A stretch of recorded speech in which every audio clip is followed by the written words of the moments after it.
No, no, pregunto. No. Bueno, Ok, ahora sí, perfecto, no hay problema, chicos. eh, bueno, voy a hacer la presentación de vuelta. Mi nombre es Carlos Emilio Quiján, alumno de 5 años de secundaria. Mi compañero es Alexandro Yampiero Santa Cruz Espinosa, del 5º año de secundaria. ambos somos de colegio Santa María la Merced de Junín, y vamos a proceder a hacerles unas preguntas sobre literatura universal. Bueno, ¿cuál considera como su escritor favorito usted? Bien, muy buenos días. En primer lugar, Carlos, Alexandro, gracias por la invitación y por escucharme un rato y compartir con ustedes también. Mira, voy a tomarme una licencia con relación a la pregunta. Creo que el escritor o la escritora que más nos ha gustado en el tiempo varía, ¿no? Yo en la universidad, desde el colegio y en la universidad, admiraba mucho a un escritor que se llama Jean-Paul Sartre. Incluso el profesor Gonzalo sabe de eso porque siempre me molestaba con eso. Pero Sartre es un escritor que desde que leí La Náusea, fue una novela que me marcó en quinto de secundaria. Y es más, hasta cierto punto diría que me hizo pensar en decidir a dedicarme al tema de las letras. Yo no sabía qué hacer, iba a estudiar economía, o iba a postular economía. Pero digamos que Sartre me acercó al mundo de la literatura y al mundo de la filosofía, porque es un filósofo que escribe literatura. Luego me gustó, me acuerdo mucho de Dostoyevsky, pero digamos que Sartre es un actor muy importante para mí, pero que representa parte de mi pasado, de mi juventud, por llamarlo así. Luego me gustó, me acuerdo, como te digo, Dostoyevsky me gustó mucho. Y en la actualidad yo diría que hay dos autores que para mí son fundamentales. Hay más, pero digamos que si me tienes que preguntar qué autores ahora son, sin dejar de lado a Sartre, obviamente, hay un premio Nobel sudafricano que se llama John Maxwell Coetzee, o Coetzee, ¿no? Ese es un escritor que me gusta muchísimo, que he leído casi todas sus novelas, y no me ha decepcionado hasta el momento, ¿no? Y lo sigo mucho, ¿no? Y aparte porque su forma de pensar también va de la mano con lo que yo creo. Y el otro es un escritor cubano llamado Reinaldo Arenas, eh, ya muerto hace algunos años, pero que de una forma u otra representa para mí un ideal de lucha. Entonces, si tuviera que decir, pues, antes, en mi época juvenil, en la época de la universidad, incluso en el colegio estaba Sartre, ¿no? Dostoyevsky, pero en la actualidad creo que, sin dejar de lado a estos autores, creo que Coetzee o Coetzee, ¿no? Como lo pronuncio, no sé cómo se pronuncia exactamente, porque lo pronuncian así, y Reinaldo Arenas, el escritor cubano. Y ¿me puede explicar un poquito más a detalle por qué Jean-Paul Sartre es su escritor favorito? Claro que sí. Dame un segundo. Se iba la batería. Ya. Como te digo, yo cuando estaba en el colegio, en quinto de secundaria, llegó una chica a hacer su clase modelo al salón de clase. Y ella hizo su clase modelo sobre una corriente literaria, filosófica, llamada existencialismo. Yo estaba en quinto de secundaria, ¿no?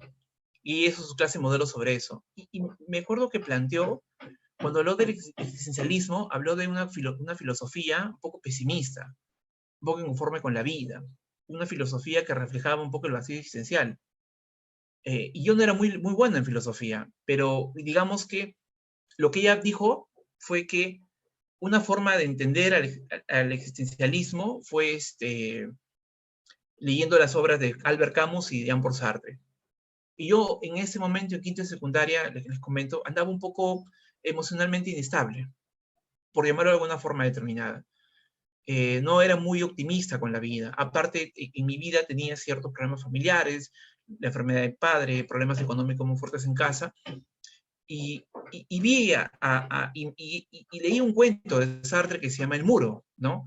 Y hay una escena que no quiero contarles el cuento completo, pero hay una escena en la que el personaje principal va a ser fusilado. Y justo cuando está a punto de ser fusilado, esos instantes, él se apoya al muro con la necesidad de que el muro se lo trague. Porque en un fusilamiento los instantes son breves. Sin embargo, pero cuando lo vives, te parece una eternidad. Entonces, esa sensación que refleja este cuento, la sentí también, y creo que fue el cuento que me inició con Sartre. Luego leí La Náusea, y para mí fue un golpe brutal también leer La Náusea, porque es la vida de un tipo que no tiene sentido en su vida, ¿no? Y luego leí A Puerta Cerrada, que es una obra de teatro, o sea, fui leyendo Sartre y sin darme cuenta ya estaba inmerso en ese mundo. Y leer sus obras luego me permitió entender un poco más la filosofía.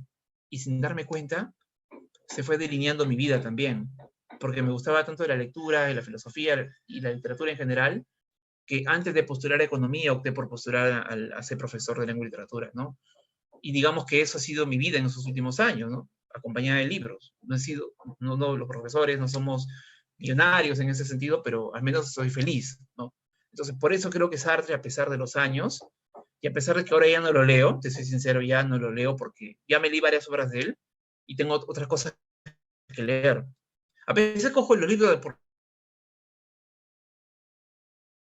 nostalgia. A veces lo tengo en mi biblioteca. Es poco probable que lo vuelva a leer. Con tantos libros que leer, y después de haberlo leído 4 veces, es poco probable que vuelva a leer La náusea. Pero le tengo cariño a ese libro, porque me veo allí, o que veo gran parte de las cosas que fui, lo encuentro ahí. Y sí, digamos que no digo que la literatura te va a cambiar la vida, ni te va a solucionar los problemas de pago de luz, de agua, ¿no?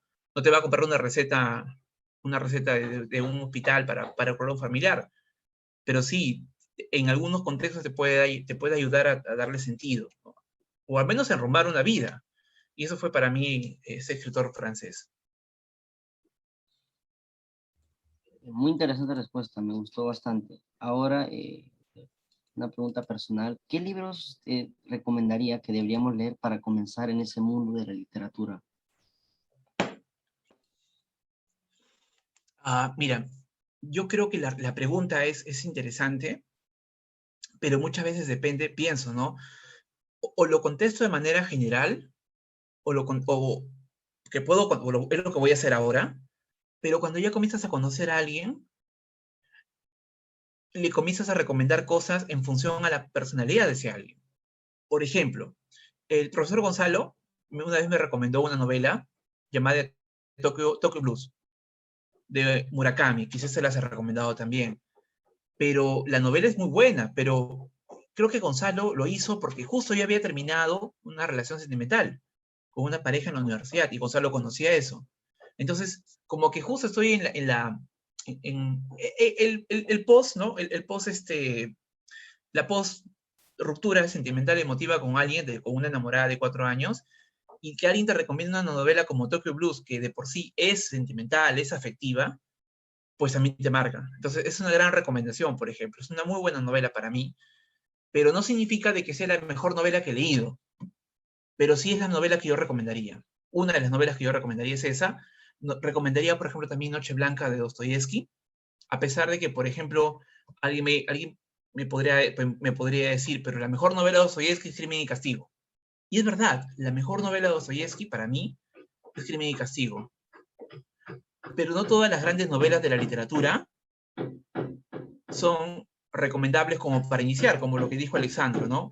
Yo, por ejemplo, pienso que antes que Crimen y Castigo, si quieres comenzar la literatura, comencemos con Noches Blancas, que es una historia muy sencilla, muy tierna, pero con un lenguaje extraordinario. Es la historia de un tipo que es un poco tímido, callado, introvertido, ensimismado, poco sociable, que no confía en el amor, pero conoce a alguien y se enamora. O sea, a pesar de todo lo que acabo de decir, decide declararse. Ese alguien supuestamente le hace caso y al final termina rompiendo el corazón. Lo que acabo de contar es una trama de cualquier situación que uno puede vivir en la vida. O sea, parece novela juvenil, pero el lenguaje, la forma en que Dostoyevsky ambienta esa novela, lo hace diferente a las demás, por ejemplo. Entonces yo recomendaría a Dostoyevsky, a Murakami. Para iniciar en la lectura, creo que sí. Porque eso fue un poco la pregunta, me parece, Alexandro, ¿no? Para comenzar en este ámbito de la lectura en general. Me gusta, por ejemplo, mucho Clorinda Mato de Turner, la escritora cusqueña, peruana también, que tiene una novela fabulosa llamada Ave sin nido, porque también creo que la literatura puede ser, o debería ser también, junto con otras cosas, una forma de reflejar la realidad y de ver de forma crítica la realidad. En Ave sin nido se critica se critica a la iglesia, al cura, se critica a la autoridad, o sea, esa visión crítica cuestionadora de la realidad, sobre todo la peruana que es tan compleja, creo que también se debe hacer. Entonces también ha ido. Y por último, no sé si serviría un poco para iniciar en la lectura, pero yo creo que este libro, que está aquí, justo lo había traído hace rato, es de Reinaldo Arenas, se llama Antes que anochezca. Es un libro que no es un libro literario propiamente, es una autobiografía. Pero Reinaldo Arenas es un narrador, un escritor, que ha escrito cualquier cantidad y que murió a los 42 años. Y murió, o sea, más o menos por qué me gusta la vida de Arenas. Porque sufrió la persecución de la dictadura en Cuba, no solamente por ser opositor a la dictadura en Cuba, sino porque Arenas desde un comienzo revela su homosexualidad.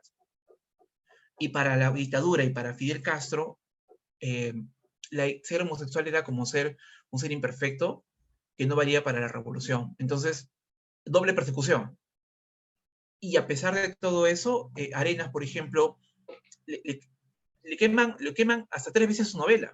Una novela que se llama Otra vez el mar.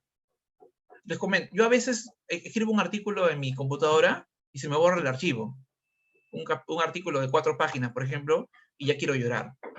Y ya no lo vuelvo a hacer. Arenas, hasta 3 veces desapareció en su novela otra vez el mar. Y la novela es así, más o menos, de ese grosor. Igual, o sea, es que la vocación por escribir. Incluso ya enfermo, porque ya estaba con SIDA, los últimos meses, aún así sigue escribiendo, con el dolor, con el malestar. Una vez que terminó este libro, porque es el último libro que escribe, decide terminar su vida, ¿no? Entonces, para mí es un ejemplo, no por el suicidio, sino por esa voluntad de querer escribir.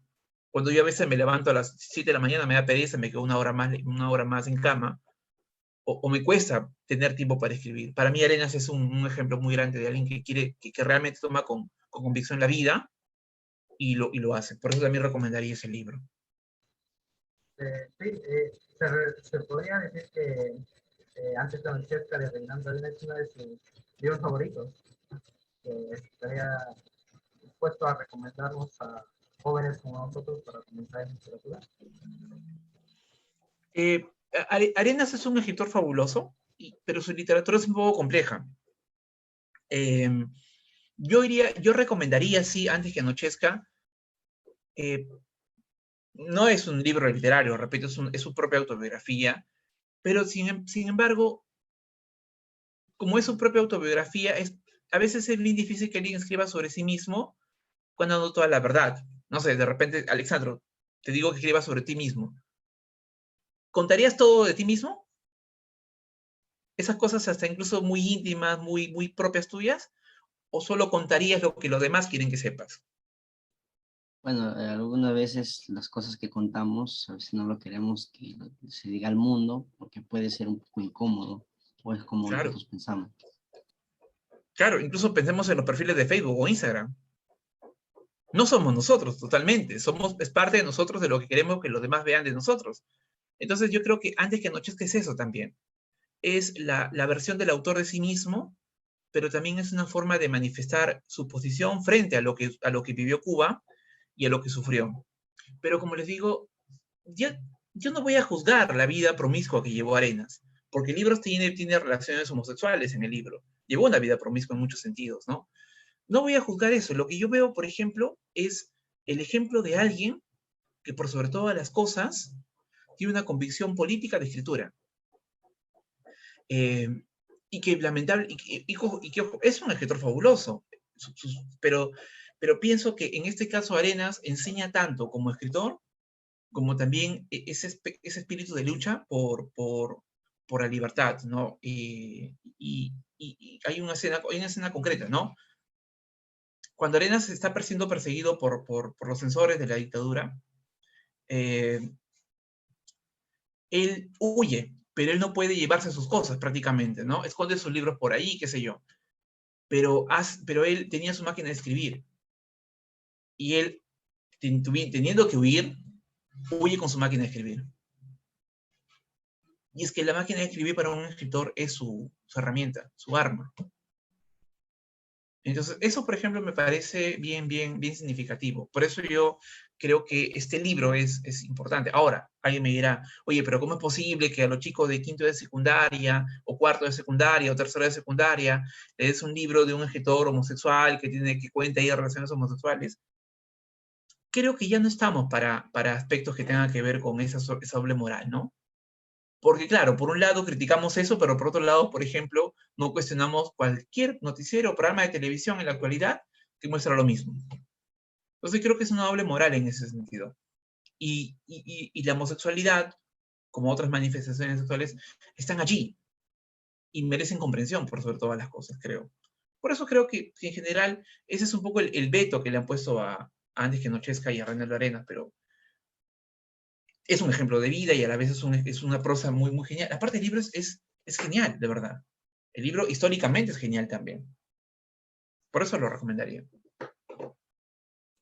Me gustó bastante su explicación sobre Arenas. Es muy interesante su historia. Ahora, quisiera preguntarle, ¿qué escritoras peruanas usted recomendaría? Buena pregunta, y gracias por hacerla, porque si no se me iba. Yo, por ejemplo, considero, ahorita estoy leyendo, justo estoy leyendo este último libro que he sacado, una escritora peruana actual llamada Karina Pacheco Medrano. Ella acaba de sacar ese libro recién en 2020. O sea, bueno, lo publicaba este año, pero es 2020. Es más, menciona que ella está escribiendo, en el libro menciona que está escribiendo el libro en plena pandemia. Creo que es una escritora importante. Creo que he leído varios libros de ella, ¿no? Las orillas del aire, la voluntad del muelle, y ahora ese último libro se llama El año del viento, ¿no? Me gusta mucho Karina Pacheco porque es alguien que tiene una vida convencional, normal como nosotros, pero que en un momento determinado, a partir de encontrar algo, recrea y comienza a explorar en el pasado. Yo estoy tranquilo en casa, qué sé yo, y un día voy, por ejemplo, ¿no? Un día voy, abro el cajón de mi padre y encuentro algo allí. Y ese algo que encuentro involucra recordar no solamente el objeto, sino recordar la circunstancia y el momento de lo que fue mi padre, y comienzo a explorar en el pasado, y voy descubriendo que todas las familias tienen algo escondido. O digamos, no necesariamente malo, pero hay una historia ahí que merece ser contada, explorada. Incluso, y eso sí es algo que creo, todas las familias tienen ahí historias y secretos que nos podrían ayudar a entender los traumas actuales. Por ejemplo, yo si me pongo a explorar en la vida de mi madre o de mi padre, bueno, mi padre ya no está, ya murió, pero si me pongo a escarbar en la vida de mi madre, voy a encontrar ciertos episodios difíciles, problemáticos, que me ayudarían a entender por qué ella es así, por ejemplo. Y eso pasa con todos. Y eso, por ejemplo, es algo muy característico en Karina Pacheco. Luego me gusta mucho, por ejemplo, una escritora, recién le he leído, Julia de Traseñín. Es una escritora que lamentablemente murió a los 42 años, murió hace el 2015, me parece. Tuvo una enfermedad muy grave. Julia de Traseñín se llama. El libro se llama Maldita Sea, es un libro de cuentos. Y los cuentos son bien dolorosos. Ella perdió a sus 2 hijos, casi seguido. Terminó un matrimonio, o sea, y ella misma terminó mal. O sea, pero no quiero decir que el libro sea atractivo porque le va mal. O sea, no a todo escritor que le va mal es leído, sino me refiero a que esa pasión, ese dolor, ese desgarramiento por la vida, eso aparece en los libros de Julia de Traseñín. Y uno lo vivifica, o sea, yo no puedo ser madre, no puedo tener un hijo, no puedo parir un hijo, pero el malestar y el dolor que uno ve en el personaje porque pierde un hijo, porque hay un cuento de una protagonista que pierde un hijo cuando nace, pues te impacta, o sea, te conmociona también. Y eso me parece que es genial en esa autora, que lamentablemente murió de una forma no tan grata y bueno, hubiese sido genial que siga viva. Me gusta mucho una poeta peruana llamada también Giovanna Poyarolo, eh, profesora en Lima, poeta básicamente, y por ahí se me va algún otro nombre, pero... Ah, y Katia Dawi también, una escritora peruana actual. Aparte de las que le mencioné, ¿no? Clorinda Mato de Torna, por ejemplo, también. Son un poco las escritoras peruanas, al menos, que por ahí me gustan un poco, ¿no? Me gustó mucho su respuesta sobre cómo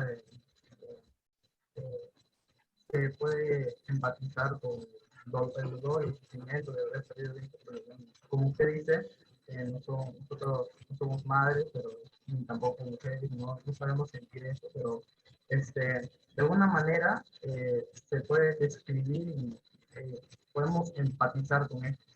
Y bueno, quería preguntarles qué escritores de provincia usted recomendaría. ¿Qué autores, perdón, no se escuchó lo último? De provincia, recomendaría. Ah, de provincia. Si no lo digo, me va a matar, obviamente, pero también lo haría, ¿no? Obviamente, uno de los que recomendaría de provincia acá en La Libertad es de Gonzalo del Rosario, ¿no? No sé si para bien o para mal, pero he leído todos sus cuentos, todos sus libros en general. Cuentos para quemar, Se venta en mi muerte. Incluso he escrito reseñas sobre él. Tengo un blog donde escribo reseñas y también tengo, bueno, eso recién lo tengo. Tengo una página de Instagram donde publico básicamente las fotos de los libros que voy reseñando, ¿no? Y he hecho varias reseñas de Gonzalo, por ejemplo. Porque me nace, pero también porque me dice que lo haga y si no, se enoja. Pero es un escritor que yo sí recomendaría. Me parece que es un escritor importante en La Libertad. De provincia, por ejemplo, hay un escritor chimbotano llamado Fernando Cueto. Fernando Cueto tiene una novela que se llama Ese camino existe. Y creo yo, de lo que he leído, es la mejor novela que refleja esta época de terrorismo cuando se da el terrorismo. Porque la mayoría de novelas que yo he leído son novelas que hablan, por ejemplo, de personajes traumatizados o que viven o que pasaron por un proceso de violencia sexual, política por la época de terrorismo y intenta rehacer su vida. Eso es la mayoría de novelas que he leído, ¿no? Pero la de Fernando Cueto es una novela que te habla en el mismo momento en que se da esta época de terrorismo. Entonces creo que es una novela importante en ese sentido, ¿no? Bueno, Fernando Cueto, está también Gonzalo, como te mencioné. Hay un escritor acá en La Libertad también que se llama David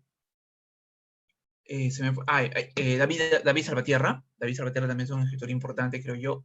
A menos que ya tiene como 4 o 5 libros publicados y veo que tiene o sea, veo regularidad en David, ¿no? Porque claro, puede ser que el primero lo publicas porque ya te nació hacerlo y lo publicas con la mejor calidad, pero ya luego publicas por publicar. No, en el caso de David no pasa eso. Después, como te mencioné hablando de provincia, creo que Karina Pacheco es una muy buena escritora también. En Arequipa hay una escritora que se llama Teresa Ruiz Rosas también, que tiene un libro que se llama La mujer cambiada, que también habla del terrorismo, pero habla ya desde la perspectiva de una persona que una mujer que fue cambiada, que fue violada en ese momento e intenta rezar su vida. Teresa Ruiz Rosas es esa escritora también. En Piura, Miguel Gutiérrez, por ejemplo, me gusta mucho también. Esos son los escritores más o menos regionales, o de las regiones, o de provincias, como tú lo has mencionado. La misma Karina Pacheco, como lo mencioné hace un momento determinado. Y acá en La Libertad, creo que, bueno, aparte de Gonzalo, de David Salvatierra, a Ricardo Calderón Inca, con sus microrelatos, creo que también está haciendo cosas importantes. Y bueno, básicamente lo que recuerdo ahora, no conozco muchos, si soy sincero, autores, por ejemplo, de la selva. Creo que me falta explorar eso, ¿no? Pero, por ejemplo, de acá de la Serranía de la Libertad, hay un escritor que me parece que es muy bueno, llamado Enrique Carvajal. Porque esas historias de la sierra de Huamachuco, por ejemplo, cuando Enrique las narra o las escribe, es como si tú las escuchases como lector. Y conmueven bastante. Entonces creo que también Enrique Carvajal es un escritor importante al que habría que seguir, ¿no? A menos a nivel de provincia, ¿no? O sea, provincia en muchos sentidos tiene lo suyo, ¿no? Y eso creo que es importante. A ver, usted acaba de explicar algo muy interesante. Ahora quisiera preguntarle algo relacionado a lo que usted nos explicó. ¿Qué opina sobre Luis Fernando Cueto? ¿Qué opina sobre el escritor peruano Luis Fernando Cueto? Ah, Luis Fernando Cueto, ese que yo mencioné hace rato sobre Ese camino existe, ¿no? Ya. de lo que he leído de Luis Fernando Cueto puedo decir dos cosas, ¿no? En primer lugar, en sus cuentos, por ejemplo, tiene un libro llamado El hereje y otros cuentos. Pienso que es un escritor que respeta el oficio de escritor. Es decir, que tiene no solamente un proceso de indagación o de preparación o de planificación de lo que escribe, sino también Luis Fernando hace un proceso de creación en el que planifica. Nos quedamos en lo de Luis Fernando, ¿no? Me parece. Yo solamente quería, para retomar un poco la idea, Luis Fernando me parece que es un autor que, aparte de tomar creo que un gran mérito es que toma la literatura en serio, ¿no? No lo ve como un momento de distracción, entretenimiento, diversión, ¿no? Que lo ve como parte de su vida, como un oficio. Ya se dedica a esto particularmente, ¿no? Y creo que es un trabajo y la forma en que estructura sus textos. Sus cuentos, por ejemplo, son textos bastante complejos en muchos sentidos, ¿no? Ahora, eso es como parte del cuento. Y como te mencioné en ese momento, creo que ese camino existe, es la novela. No voy a decir que es la mejor, porque sería injusto no conocer otras novelas también, ¿no? Hay una novela de Miguel Gutiérrez, La violencia del tiempo, que también es muy buena en torno al tema del conflicto armado, o la época del terrorismo. Pero yo diría que ese camino existe, es una novela muy bien construida, ¿no? Es, por ejemplo, la historia en paralelo de un pueblo en Ayacucho, que poco a poco va sintiendo cómo Sendero Luminoso va, va inmiscuyéndose en su vida, ¿no? Cómo Sendero Luminoso se apodera del pueblo mismo y comienza a ejercer esa ola de terror que venía haciendo. Pero en paralelo también va contando la historia de los militares que en su camino por enfrentarse al terrorismo también cometen algunos abusos y excesos también. Entonces, son dos caminos, ¿no? Que en un momento determinado se entrecruzan. Y yo creo que la novela nos permite hacer no digo que nos permite conocer la historia, porque si quieres conocer la historia, lee un libro de historia, ¿no? Pero sí nos permite un poco acercarnos de una manera lúdica, reflexiva también, sobre esos años difíciles de la violencia política. Entonces creo que para haber hecho una novela es bastante voluminosa, es más o menos así, no es esta, pero más o menos ese grosor es la novela. Entonces es bastante voluminosa. Significa que hay todo un trabajo de indagación, de corrección y todo eso, que merece un respaldo muy importante en las letras. Entonces, creo que Luis Fernando Cueto es el escritor, al menos en el norte, en narrativa, más importante. Él es chimbotano, ¿no? Pero ahora está en Madrid, creo, me parece. Pero sí, pienso que, lamentablemente, creo, no tiene tanta aparato publicitario. Y digamos que tiene el problema para mí o la desventaja que tenemos todos los provincianos. Porque si Luis Fernando Cueto hubiese nacido en Lima, ya estaría en plan lector y todo eso, pero bueno, digamos que no tiene toda esa competencia que sí tienen los privilegios que tienen los autores de la capital. Falta de recursos. Es algo que se respetar y impide a bastantes personas llegar a un puesto mejor o ser más publicitado, por como te digo. Y bueno, eh, ¿ha leído Voces de Chernobyl de Svetlana Alexievich? Sí, sí, leí Voces de Chernobyl, leí La guerra no tiene rostro de mujer y Los muchachos de Sin, de Svetlana Alexievich. Svetlana Alexievich es una autora bielorrusa que gana el Premio Nobel de Literatura el año 2015, me parece. Sí. Sí, creo que sí, ¿no? Sí. Y yo recuerdo, por ejemplo, a ver, lo que pasa es que Svetlana no hace un trabajo de ficción, porque no inventa las historias, sino más bien las recrea. Ella, como buena periodista, como buena investigadora, lo que hace es recopilar los testimonios de las personas que sufrieron catástrofes muy significativas, ¿no? Lo que pasó en Chernobyl con la explosión, me parece que lo de Chernobyl fue en 1986, ya hace más de 30 años. Hablo hace 35 años, por cierto, ¿no? Lo de Chernobyl. Hubo una explosión de un reactor, de una bomba, de una fábrica, de una planta nuclear, y eso generó una propagación de gas y todo En la actualidad, Chernobyl es visto como un pueblo fantasma, ¿no? Por los niveles de gases y la radiación, nadie puede vivir allí. Pero lo que me gusta de Voz de Chernobyl no es tanto que la autora profundice en el tema de la parte histórica. Si tú quieres saber de la parte histórica, pues anda y busca información en internet, o incluso en YouTube hay documentales sobre Chernobyl. Pero ella lo que hace es recoger el testimonio de aquellas personas que vivieron el día a día, o sea, del pueblo, esa gente que también sufrió el problema. Y cuenta la historia, por ejemplo, de la esposa de un bombero, o sea, recoge... El bombero muere, obviamente, en el incendio, ¿no? Pero ella queda viva la esposa, y ella conversa con la esposa. Luego hay el testimonio, por ejemplo, de un padre de familia que tuvo que cargar a su hija y enterrarla. O sea, historias de gente que sobrevivió a esa gran catástrofe, pero que termina dándonos luces de lo que la humanidad es también, ¿no? La humanidad también es dolor, la humanidad es memoria. Y la memoria es un papel importante, por ejemplo. Claro, quien escribe las historias es Svetlana, pero digámoslo así, quien las dicta son las personas que ella logra entrevistar. Y es un libro fabuloso, porque claro, uno siempre, por ejemplo, piensa que las grandes catástrofes o las grandes proezas de la historia la protagonizaron los héroes, ¿no? Por ejemplo, la invasión a las Galias, ¿no? Uno siempre piensa en Julio César, el gran emperador, ¿no?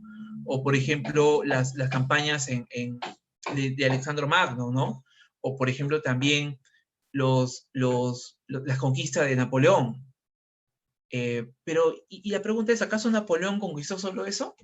¿Acaso fue Julio César el único que conquistó? Hubo gente del pueblo también que vive allí y que sufre todo eso. O sea, la historia no está protagonizada por los grandes y únicos hombres, también está protagonizado por personas, ¿no? Cuando uno piensa en la Segunda Guerra Mundial, pues Patton, Eisenhower y otros supuestos personajes importantes, Hitler, Mussolini, pero ¿y el pueblo? ¿Y el pueblo que sufría los bombardeos? Y la familia que estaba en un momento determinado comiendo y a los segundos está buscando los restos de los familiares que están por ahí despedazados. Eso, por ejemplo, revela y es muy importante en Svetlana, esa revelación de esas cosas que pasan en la vida. Y en La guerra no tiene rostro de mujer, es otro libro de ella, habla de eso, pero habla de la Segunda Guerra Mundial. Y habla de la participación de las mujeres en la Segunda Guerra Mundial. En Los muchachos de Sim, por ejemplo, habla del conflicto entre Rusia y Afganistán en los años 90, al inicio de los años 90. Y bueno, pensemos en los generales y los héroes de la guerra, pero los soldados que murieron, y las mamás que tienen que despedir a sus hijos y luego recibir una caja de zinc con el cadáver de su hijo que apenas es un adolescente. Ese tipo de visión me parece que es importante para también evaluar la historia. Y eso es lo que hace Svetlana en sus libros. Por eso me parece que es muy, muy importante esta autora también. Hablando sobre libros, es muy interesante el tema de Chernobyl, todo ese tema de las demás personas luego de las catástrofes que causaron los seres humanos y errores que ha habido. Y respecto a eso, quiero preguntarle, ¿qué opina sobre el libro Antes que anochezca? Que usted ya nos comentó. Quisiera saber si es uno de sus libros favoritos, si hay algo que destaca de ese libro que lo divide de los demás. Bueno, pienso que en general la obra de Reinaldo Arenas es muy importante. Sus libros, sus novelas, sus libros de cuentos también. Pero digamos que Antes que anochezca es el libro que me permitió conocerlo. En primer lugar, por eso le tengo cierto cariño. En segundo lugar, porque como lo comenté en un momento, es un libro escrito desde el dolor. Es cierto que cuenta situaciones jocosas también, cuenta varios encuentros sexuales que él tenía, ¿no? Con otros hombres, ¿no? cuenta cómo fue su infancia también. O sea, es un libro, es su autobiografía.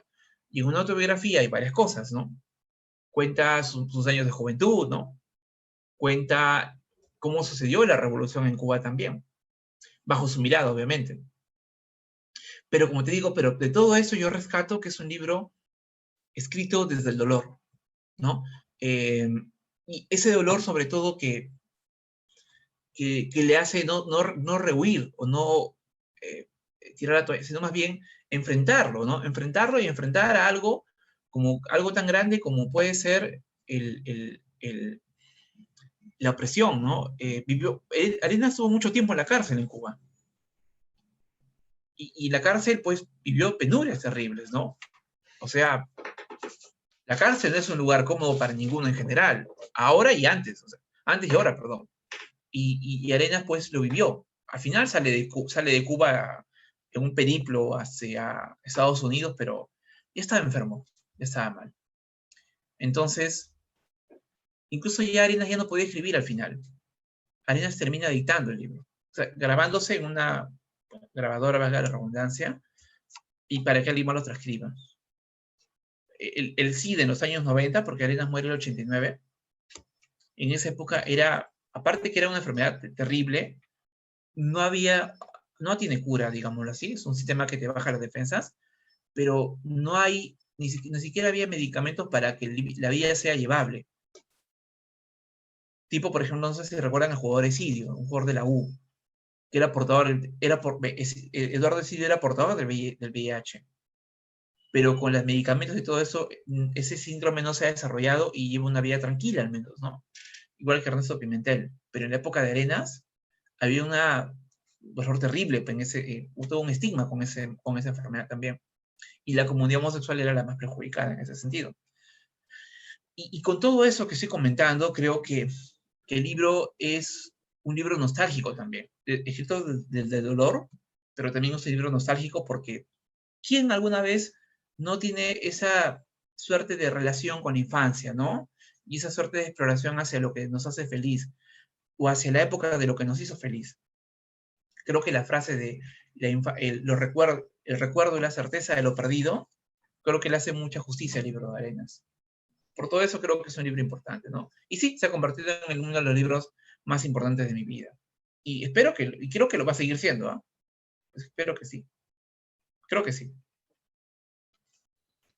Es bastante conmovedor sobre, por ejemplo, de cómo a pesar de todo siguió su pasión de escribir, y a pesar de tener una enfermedad que puede ser no curable, y bueno, sigue escribiendo, esta vez logró terminar el libro, y bueno, publicarlo. A veces son dos cosas distintas, uno es terminar y otro es publicarlo. Y eh, hay, recuerdo que usted estaba mencionando sobre unos escritores peruanos, ¿no sé? ¿Cuál recomendaría leer? Y bueno, sobre ellas, ¿hay alguna que no haya cumplido sus expectativas? O bueno, no haya formado.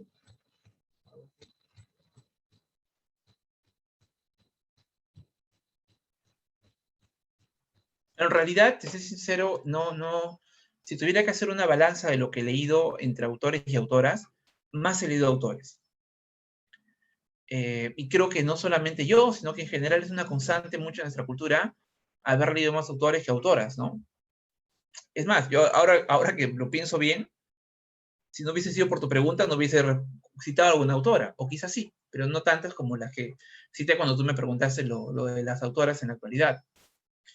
Y creo que en general no hay ningún autor en sí que diga, bueno, no me ha llegado a colmar o a gustar del todo, ¿no? O sea, ningún libro me ha decepcionado, pero hay autoras, por ejemplo, que les he leído y ya no las volvería a leer porque tengo otras cosas que leer. Pero hay autoras que las volvería a leer, por ejemplo. Por ejemplo, Giovanna Poyarol es una poeta que la volvería a leer. Karina Pacheco es una narradora que volvería a leer. Lorena Mato de Turner es una narradora que volvería a leer. Al igual que Julia de Traseñín, que también lo comenté, también la volvería a leer. Hay otras autoras como, por ejemplo, Mercedes Cabello, que me gustó mucho, Blanca Sol, una novela del siglo XIX, pero que ya no volvería a leerla, por ejemplo. Me gustó sí, pero tampoco es que tenga tiempo como, o sea, viendo prioridades, no es que me haya decepcionado, simplemente no volvería a leer. María José Caro, una autora limeña, no me parecen malos sus cuentos, sí me parecieron buenos, pero tampoco volvería a leerlos. Tampoco volvería a leer a Katia Dawi, por ejemplo, una escritora actual de... Porque la misma Katia Dawi, por ejemplo, creo que tiene 45 años en la actualidad, yo ya no volvería a leer su libro Aquí hay iceberg, pero ha sacado otro, ella misma ha sacado otros libros. Entonces, en lugar de leer libros que ya leí, preferiría leer otros libros que ya tiene. Entonces, hay libros de autoras que yo sí leería nuevamente, como La voluntad del Molle de Karina Pacheco, sí lo volvería a leer. Y hay otras autoras como Katia Dawi o María José Caro, que ya no volvería a leer. Esperaría más bien que saquen otra cosa para poder leerlas o seguir leyéndolas. Disculpe, ¿en qué se basa usted para buscar libros o bueno, ¿en qué géneros literarios para usted leer? No sé si me dejo entender. Sí, a ver, mucho depende de la recomendación, pero del tipo de recomendación que me gustan. Por ejemplo, más o menos, creo que es importante, por ejemplo, cuando uno consulta o revisa blog o páginas que hacen reseñas, ¿no? Creo que es importante eso. Eh, luego, me inclino mucho por la temática también, y sobre todo por la diversidad actualmente. Yo tengo un cuadro Excel, por ejemplo, y ahí anoto lo que leo en el mes. O sea, fuera de la maestría que tengo, que estoy llevando ahora y que tengo que leer cosas por la maestría, por ejemplo, miren, aquí tengo algunas copias que estoy leyendo porque luego que tengo que dar examen de maestría luego. Pero más allá de esa obligación o de mi propia labor de profesor, también tengo mi cuadro, ¿no? Donde yo voy más o menos anotando. Y, por ejemplo, cuando ya veo que estoy leyendo muchos autores, trato de variar con autoras. O cuando ya veo que estoy leyendo mucho autor europeo, trato de variar con autores nacionales o latinoamericanos, ¿no? O cuando veo que estoy leyendo mucha poesía o narrativa, trato de ver ensayo también. Y recurro a la crítica. Recurro a la crítica, pero a la crítica de ciertas páginas o a los consejos o recomendaciones de amigos que yo sé que leen, o en todo caso que sus lecturas van un poco de la mano con lo que a mí me gusta. Por ejemplo, Gonzalo es un gran lector, es un buen lector y me recomienda cosas interesantes, pero por ejemplo, cuando Gonzalo me habla, Gonzalo conoce mucho, por ejemplo, el tema de terror y literatura fantástica. Yo, por ejemplo, no me gusta mucho ese, o sea, no digo que no lo lea, pero digamos que prefiero optar por libros más de otra perspectiva, más históricos, más filosóficos, más cotidianos, ¿no? No soy mucho de leer, por ejemplo, ciencia ficción, o de fantasía, o de terror, por ejemplo. Entonces, quizás si Gonzalo me recomienda un libro de terror, lo tomaré en cuenta, pero no es que lo vaya a buscar ya. Porque yo creo que en el fondo, como hay tanto que leer, uno termina eligiendo lo que lee y va en ese camino.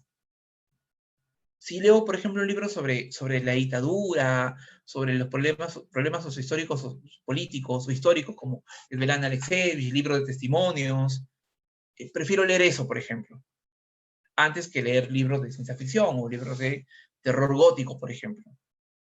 Sin decir que son malos, pero digamos que eso es un poco lo que yo hago para ir viendo mis lecturas también, ¿no? O, por ejemplo, tengo en la mente ahorita, como sé que me falta leer más autoras, más escritoras, y yo quisiera, por ejemplo, que mis alumnos en el colegio conozcan más autoras, también voy buscando, indagando qué autoras en el Perú y en Latinoamérica existen. Y lo voy anotando, y ya eso es lo que también voy leyendo también, ¿no? Para ser un poco justos, ¿no? Para que no solamente lean autores, también lean autoras. En eso también estoy pensando. Bueno, se podría decir que usted busca géneros más realistas. Sí. Ya, la siguiente pregunta es sobre John Maxwell Coetzee, que por qué ha leído tanto sobre el premio Nobel sudafricano, qué es lo que le atrae sobre ese autor. Varias cosas, pero digamos que en términos concretos, yo leí como primera obra de él, Desgracia. Y creo que Coexe pone el dedo en la llaga sobre muchas cosas. Sobre todo, por ejemplo, en Coexe tiene una visión crítica sobre el tema de la violencia, sobre el tema de la violencia contra la mujer, en primer lugar, pero también, por ejemplo, es otro tipo de violencia que a veces pasa desapercibida, que es la violencia contra los seres vivos, hablando de los animales, por ejemplo, ¿no?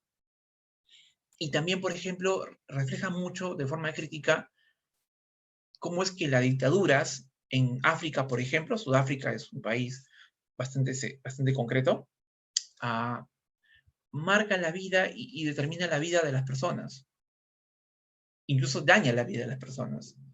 Y creo que Coex en su narrativa logra eso. Además de que por sobre todo también tiene una prosa muy filosófica.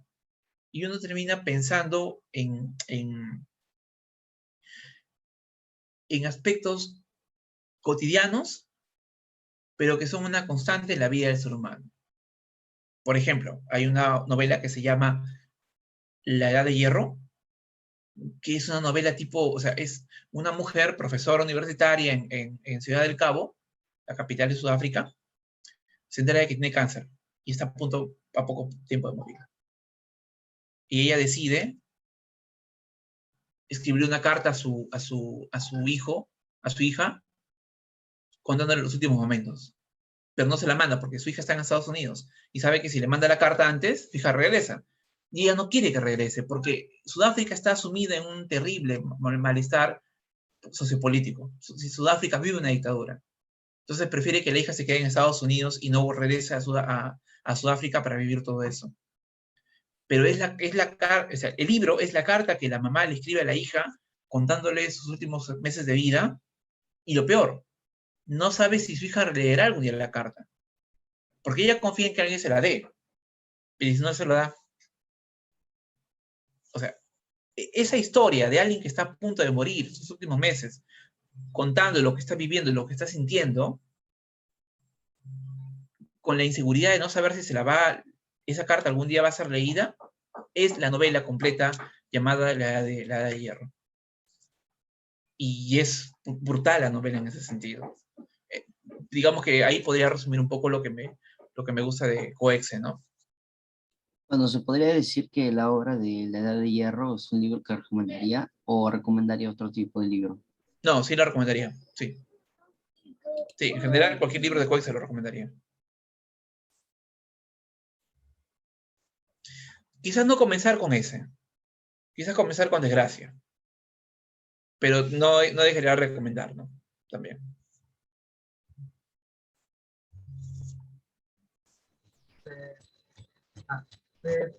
¿Hay algo, de qué habla tu última publicación? ¿Cuál? ¿Publicación de quién? De usted, ¿de cuál es tu última publicación de usted? Últimamente si ustedes buscan en internet o en Instagram El Reino de Ninguna Parte, van a encontrar que escribo reseñas de autores de acá y también autores de lo que leo últimamente, ¿no? Por ejemplo, si buscan en Instagram El Reino de Ninguna Parte, van a encontrar que ahí he escrito un artículo sobre justamente Coexe, donde hablo, por ejemplo, de cómo Coexe en sus obras habla acerca del maltrato animal.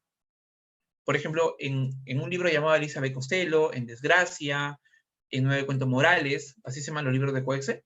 En esos libros, por ejemplo, él habla un poco de cómo el ser humano, él lo compara con el holocausto nazi.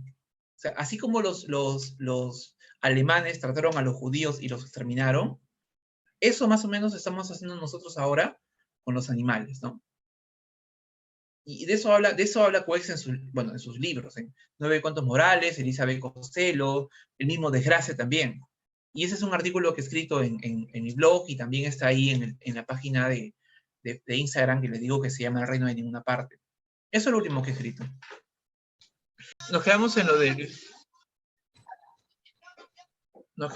Luis Fernando, ¿no? Me parece. Yo solamente quería, para retomar un poco la idea, Luis Fernando me parece que es un autor que, aparte tomar creo que un gran mérito es que toma la literatura en serio, ¿no? No lo ve como un momento de distracción, entretenimiento, diversión, ¿no? Que lo ve como parte de su vida, como un oficio. Ya se dedica a esto particularmente, ¿no? Y creo que es un trabajo y la forma en que estructura sus textos. Sus cuentos, por ejemplo, son textos bastante complejos en muchos sentidos, ¿no? Eh, ahora, eso es como parte del cuento. Y como te mencioné hace un momento, creo que ese camino existe, es la novela. No voy a decir que es la mejor, porque sería injusto no conocer otras novelas también, ¿no?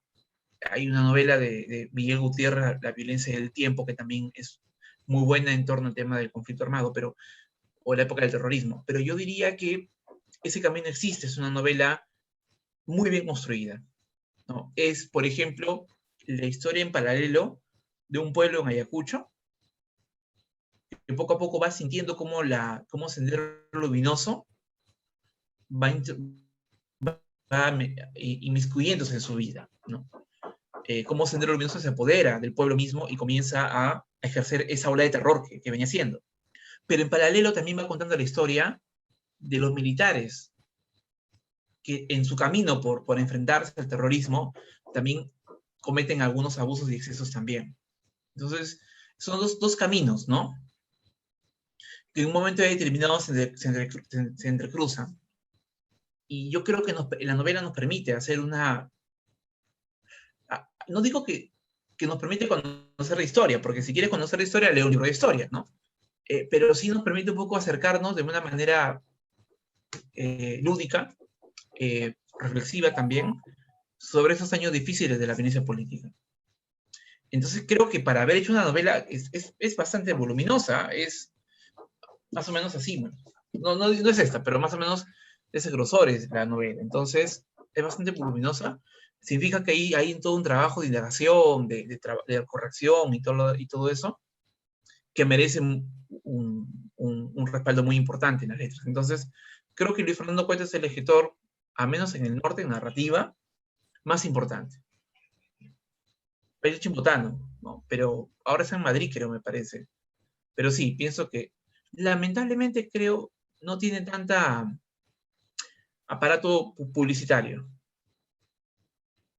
Y digamos que tiene el problema para mí o la desventaja que tenemos todos los provincianos.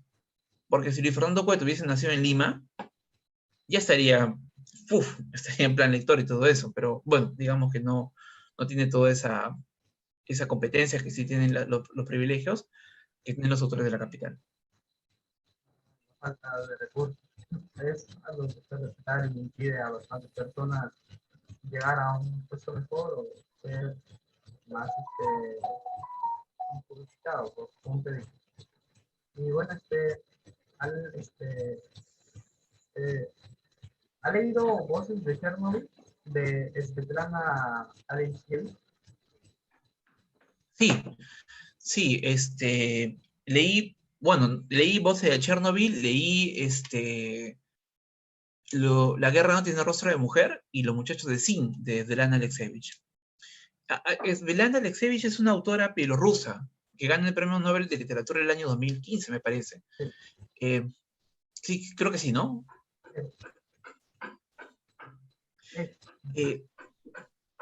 Y yo recuerdo, por ejemplo, lo que pasa es que Svetlana no hace un trabajo de ficción, porque no inventa las historias, sino más bien las recrea. Ella, como buena periodista, como buena investigadora, lo que hace es recopilar los testimonios de las personas que sufrieron catástrofes muy significativas, ¿no? Lo que pasó en Chernobyl con la explosión, me parece que lo de Chernobyl fue en 1986, ya hace más de 30 años. Hace 35 años, por cierto, ¿no? Lo de Chernobyl.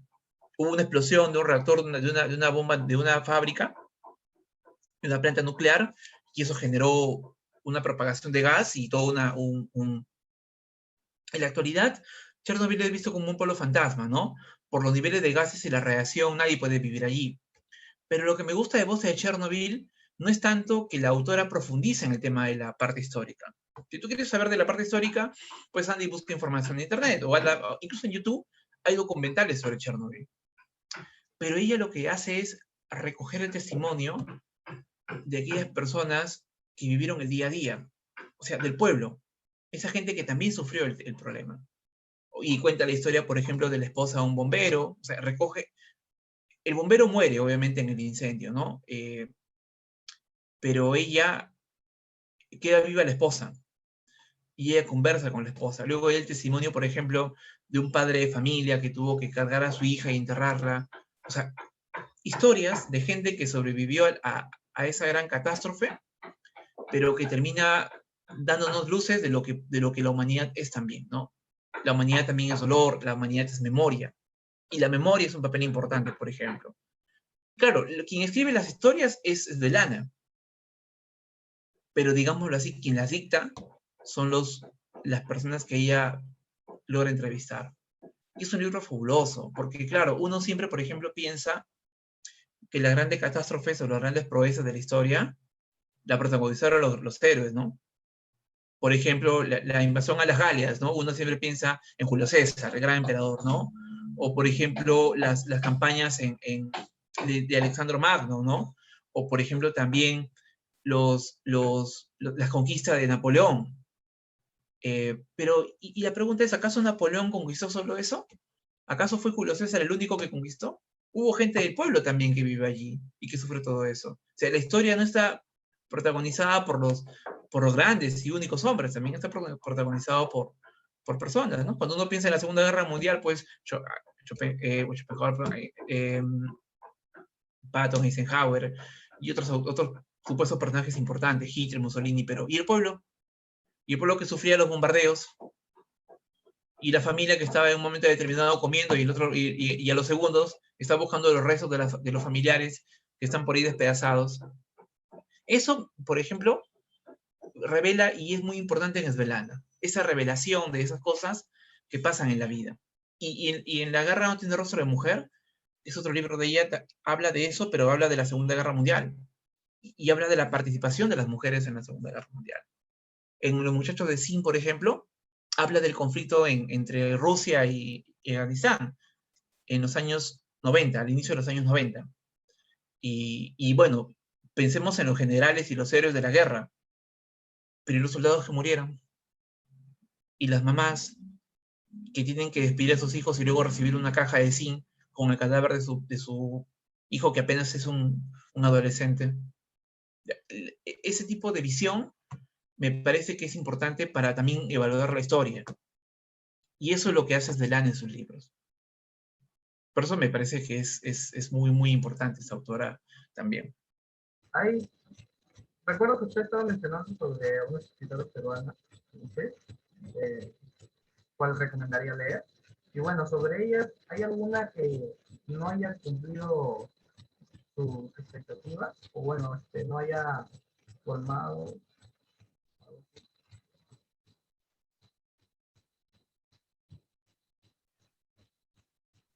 En realidad, te soy sincero, si tuviera que hacer una balanza de lo que he leído entre autores y autoras, más he leído autores. Y creo que no solamente yo, sino que en general es una constante mucho en nuestra cultura haber leído más autores que autoras, ¿no? Es más, yo ahora que lo pienso bien, si no hubiese sido por tu pregunta, no hubiese citado a alguna autora, o quizás sí, pero no tantas como las que cité cuando tú me preguntaste lo de las autoras en la actualidad.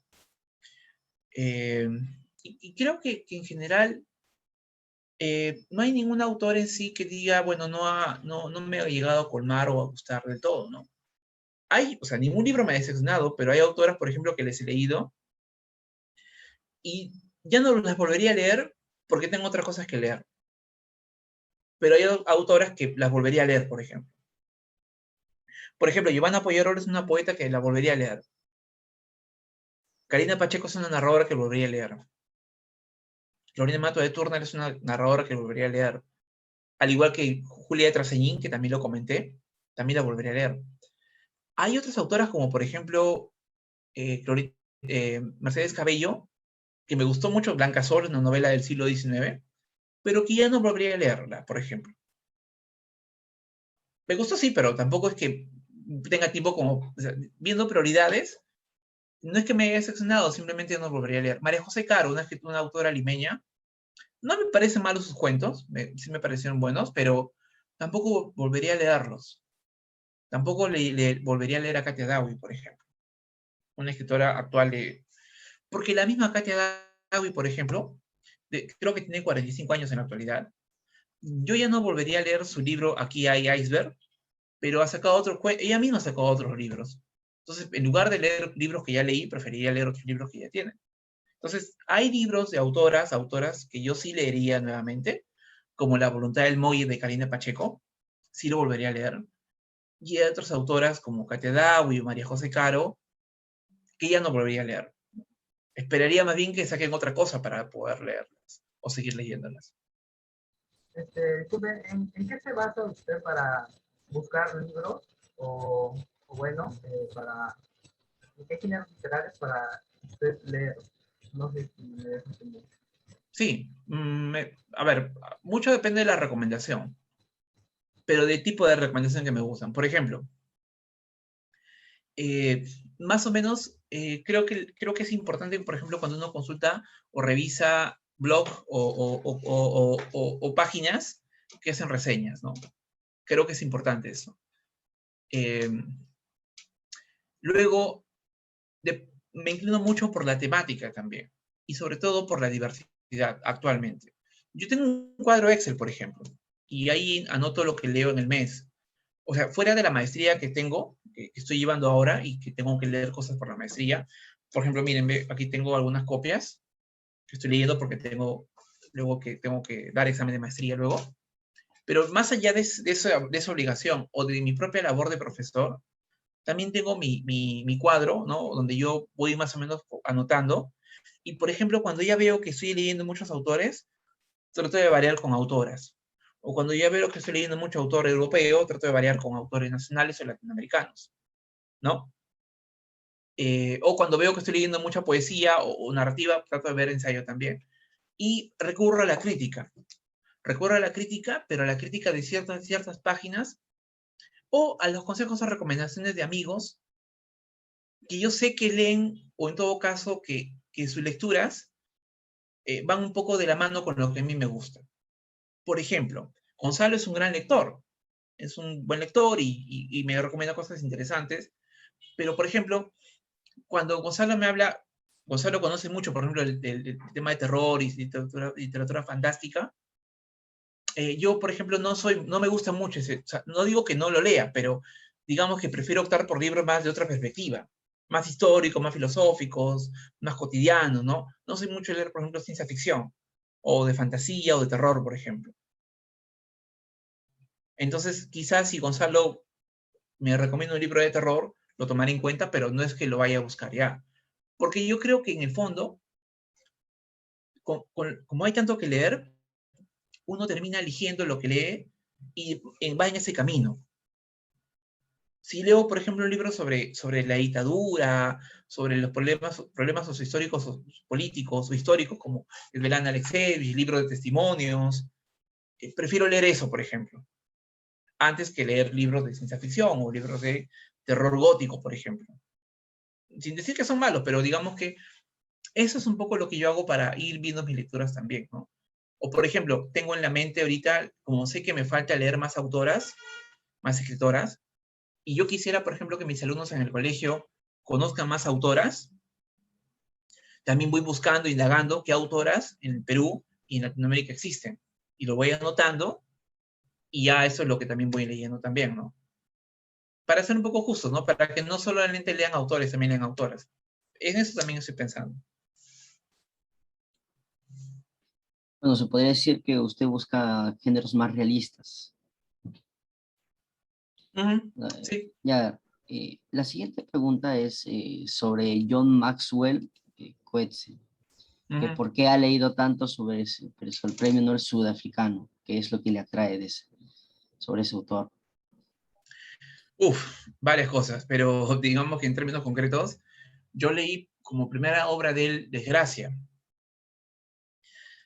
Y creo que Coetzee pone el dedo en la llaga sobre muchas cosas. Sobre todo, por ejemplo, en Coetzee tiene una visión crítica sobre el tema de la violencia, sobre el tema de la violencia contra la mujer, en primer lugar, pero también, por ejemplo, ese otro tipo de violencia que a veces pasa desapercibida, que es la violencia contra los seres vivos, hablando de los animales, por ejemplo, ¿no? Y también, por ejemplo, refleja mucho de forma crítica cómo es que las dictaduras en África, por ejemplo, Sudáfrica es un país bastante concreto, uh, marcan la vida y determinan la vida de las personas. Incluso daña la vida de las personas.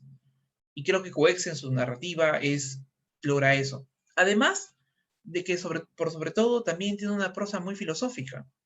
Y uno termina pensando en aspectos cotidianos, pero que son una constante en la vida del ser humano.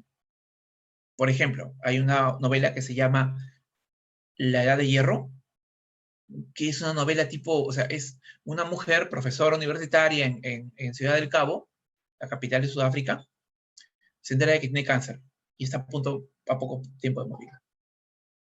Y ella decide escribir una carta a su hijo, a su hija, contándole los últimos momentos. Pero no se la manda porque su hija está en Estados Unidos y sabe que si le manda la carta antes, su hija regresa. Y ella no quiere que regrese porque Sudáfrica está sumida en un terrible malestar sociopolítico. Si Sudáfrica vive una dictadura. Entonces prefiere que la hija se quede en Estados Unidos y no regrese a Sudáfrica para vivir todo eso. Pero o sea, el libro es la carta que la mamá le escribe a la hija contándole sus últimos meses de vida, y lo peor, no sabe si su hija leerá algún día la carta, porque ella confía en que alguien se la dé, y si no se lo da.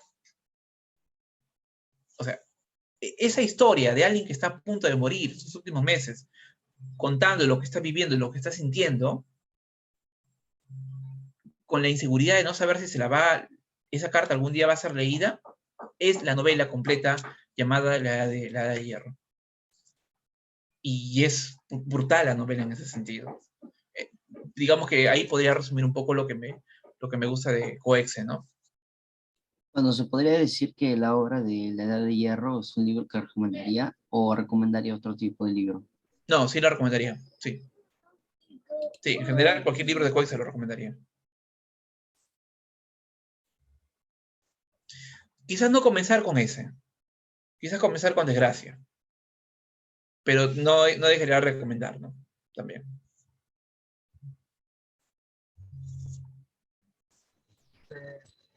Ah, eh, ¿Hay algo, de qué habla tu última publicación? ¿Cuál? ¿Publicación de quién? De usted, ¿de cuál es Ah, tu última publicación de local? últimamente si ustedes buscan en internet o en Instagram El Reino de Ninguna Parte, van a encontrar que escribo reseñas de autores de acá y también autores de lo que leo últimamente, ¿no? Por ejemplo, si buscan en Instagram El Reino de Ninguna Parte, van a encontrar que ahí he escrito un artículo sobre justamente Coexe, donde hablo, por ejemplo, de cómo Coexe en sus obras habla acerca del maltrato animal. Por ejemplo, en un libro llamado Elizabeth Costello, en Desgracia, en Nueve Cuentos Morales, así se llaman los libros de Coexe. En esos libros, por ejemplo, él habla un poco de cómo el ser humano, él lo compara con el holocausto nazi. O sea, así como los alemanes trataron a los judíos y los exterminaron, eso más o menos estamos haciendo nosotros ahora con los animales, ¿no? Y de eso habla Coex en sus libros, en Nueve Cuentos Morales, Elizabeth Costello, el mismo Desgracia también. Y ese es un artículo que he escrito en mi blog y también está ahí en la página de Instagram que les digo que se llama El Reino de Ninguna Parte. Eso es lo último que he escrito. Sí, Chicos, yo quería pedirles un favor. Tengo que dar un examen a las 11, ya casi ahorita, pero luego el examen durará media hora máximo. Si gustan, después a las 11:30 podemos conectarnos nuevamente. No sé si les parece. sí, sí, pero va a ser muy, muy corto, luego, porque ya, ahí, ya no nos quedan muchas preguntas. Pero bueno, gracias por tu tiempo. Hasta ahora.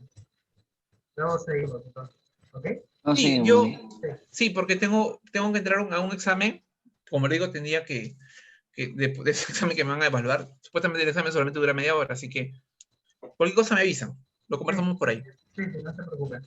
Sí, profesor. Hasta luego. Chao. Ok, chicos, Chao. gracias.